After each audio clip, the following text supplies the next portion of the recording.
Hey guys, welcome to the Field of 68 YouTube channel. If you like what you see here, hit that subscribe button and you'll get more college basketball content just like this. We have to dive into the Houston Cougars. They snapped a two-game losing streak tonight, their first two-game losing streak since February of 2022, almost 2 full years since they lost back-to-back games by absolutely beating up on Texas Tech. They won that game by 23. It felt like that thing was over 3 possessions into the second half. Houston looked like an entirely different animal defensively, and I'm just kind of curious, Doug, where do you stand on this Houston team? Because I go back and forth on them. On the one hand, we know how good they are defensively. We know how good they are on the glass. We know that they do all of the stuff that Houston does, and this may be the best Houston team that we've seen during this run that Kelvin Sampson has put together. At the same time,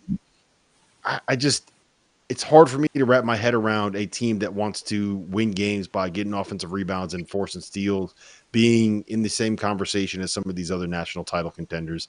And I know Houston's number one on KenPom. They're number one on the net. They're number one all over the place. Where do you stand on Kelvin Sampson's team right now? I think they have a lot of really good basketball still in them, probably their best basketball still in them. They haven't figured out exactly how they want to be offensively, I mean, you go back to the TCU game and Cryer kind of struggled and Sharp was just okay. I mean, really, their best offense was Roberts getting it off the rim and putting it back. Mm-hmm. That's, like you said, it's a hard way to live, but that's how they're going to play. That's kind of who Kelvin's teams are, and eventually that stuff kind of works, right? Defense, toughness, and just enough shot making.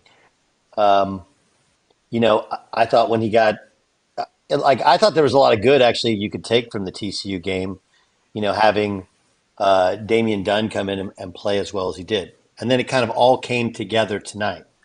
Look, this league is an absolute monster. Absolute monster. And Jeff, I saw you shaking your head when Rob asked if the Big 12 could get 11 teams in. You're like, I mean, show me the bids from the Pac-12 that are locked in. Show it to me. I'd love to see it. Look at the Big 12, and it's. Yeah. I mean, we have to find 68 where are they teams. coming from? Right. And where are they coming from? And there's right now, unless you lose to Oklahoma State or Texas to West Virginia, there's no bad losses.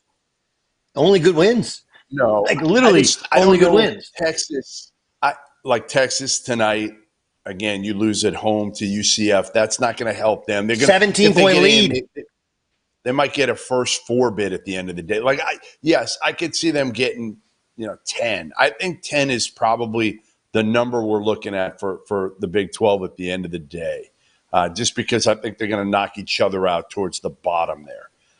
But you're right. Where are you finding these bids? The ACC is not very good. The Pac-12 stinks. Yeah, the Mountain West probably going to get 5 at the end of the day. SEC is going to get a bunch. They're going to get a bunch. And then where else you're at? Big East, how many are you taking? How many are you taking? You got to fill out a bracket, and that's always the hardest part at this point because you're looking around and you're like, where are these resumes? Where are these resumes? If we circle back to what Rob was Alabama. Go ahead, Doug. Go ahead. Well, if we circle back to what Rob was talking about, okay, so where am I in Houston? So, look, this is the change when you go from the American to the Big 12, right? You just, in the American, you can have a game where you can't throw it in the ocean and you can find a way to survive, Whereas here, you go to Iowa State and you just can't score. And by the way, Iowa State is tougher than hell. I know they got beat bad by BYU. Okay, but Iowa State is, they rebound. They're just tough. Man, TJ's done a great job with that team. The difference is literally almost just about every night. You can't screw around with these teams because everybody's got players because everyone spent money. And most of them are all older as well. Right. So, for me, for Houston, again, I'm with you, Rob. I know what you're saying.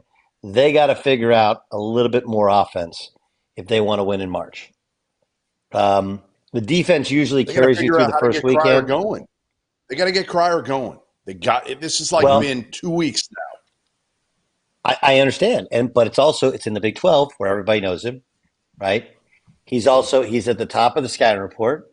And by the way, when he was at Baylor last year, like they weren't that good. Why? Because he doesn't really guard, and he's got no choice now. You got to guard, and so that dramatically changes kind of your rhythm as a player. But I think a lot of it is, the familiarity that everybody has with his game, and the fact that if you're honest, you do a scout on Houston. There's not a lot of intricate stuff they do offensively. They just kind of play and give them basic structure. And hey, if we miss it, we'll go get it. And if you get it, then we'll take it from you. Right? That's that's the general philosophy. And I think that that's a hard way to live in this league. So I'm with you, Rob, in that. But I still like them. But I don't. Who wins this league is gonna be weird because again, I know Oklahoma State's not very good. But that looked like a league champion last night. They just came out. They were up 10-2. That game was over. And Kansas doesn't have great depth. They basically have 4 dudes, and Furphy makes shots. Now they have 4.5. But they know who they are. Houston's still trying to figure out who they are offensively. And I think that's the difference in those two teams. Thank you for watching the Field of 68. If you've enjoyed what you've seen here, hit that like button, share this link with your friends, or check out the description for some other places that you can consume Field of 68 content.